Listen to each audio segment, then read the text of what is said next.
मन की प्रसन्नता इसी में है कि जीवन जो ईश्वर ने हमें दिया है उसे बहुत ही सहजता से जीना है, सहनशीलता से जीना है, प्रेम से जीना है, सभी का तिरस्कार नहीं करना है किसी का। अगर कोई गरीब आपके घर पे आता है, कोई अपनी मजबूरी लेके आता है, तो आप सहनशीलता से उसकी बात सुनिए, क्योंकि क्या पता भगवान ने उसको इतना मजबूर किया है कि आप दान देने के लायक समर्थ हैं, तभी वो आपके पास चल के आया है। अहंकार से रहित जीवन होना चाहिए। भगवान का हमें शुक्र मनाना चाहिए कि इंसान का जीवन हमें दिया है। 84 लाख योनियां भोगने के बाद ये सुंदर मानव का शरीर मिला है, तो इसमें हमें अहंकार नहीं करना है, अहंकार से रहित होना है। एक बहुत ही पुरानी एक छोटी सी कहानी आपको बताता हूँ। अहंकार नहीं करना चाहिए, ये शास्त्रों में लिखा है, ज्ञान की बातें हैं, समझना चाहिए कि 9 अंक ने एक बार 8 के थप्पड़ जोर से जड़ दिया, तो 8 9 से छोटा था, बहुत हैरान हुआ।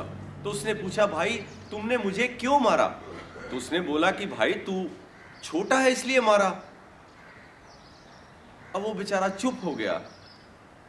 तो वही प्रक्रिया जो है 8 ने 7 के साथ दोहराई और 8 ने 7 के थप्पड़ जड़ दिया।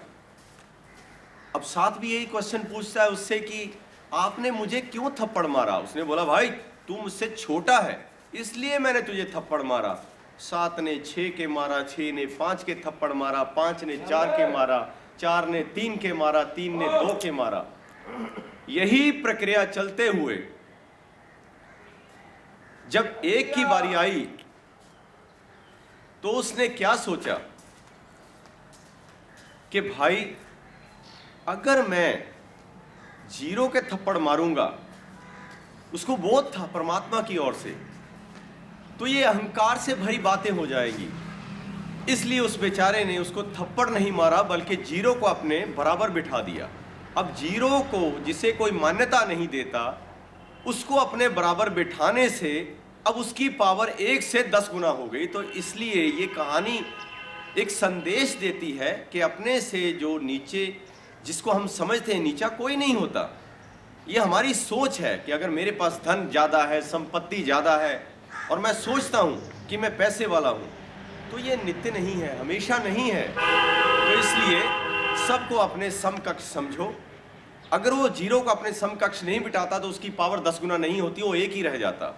तो इसलिए ये छोटी सी कहानी संदेश देती है कि अहंकार से रहित होकर, प्रेम से भरकर जीवन के हर पल को आनंद में बिताइए। ओम साईं राम, ओम साईं राम, ओम साईं राम।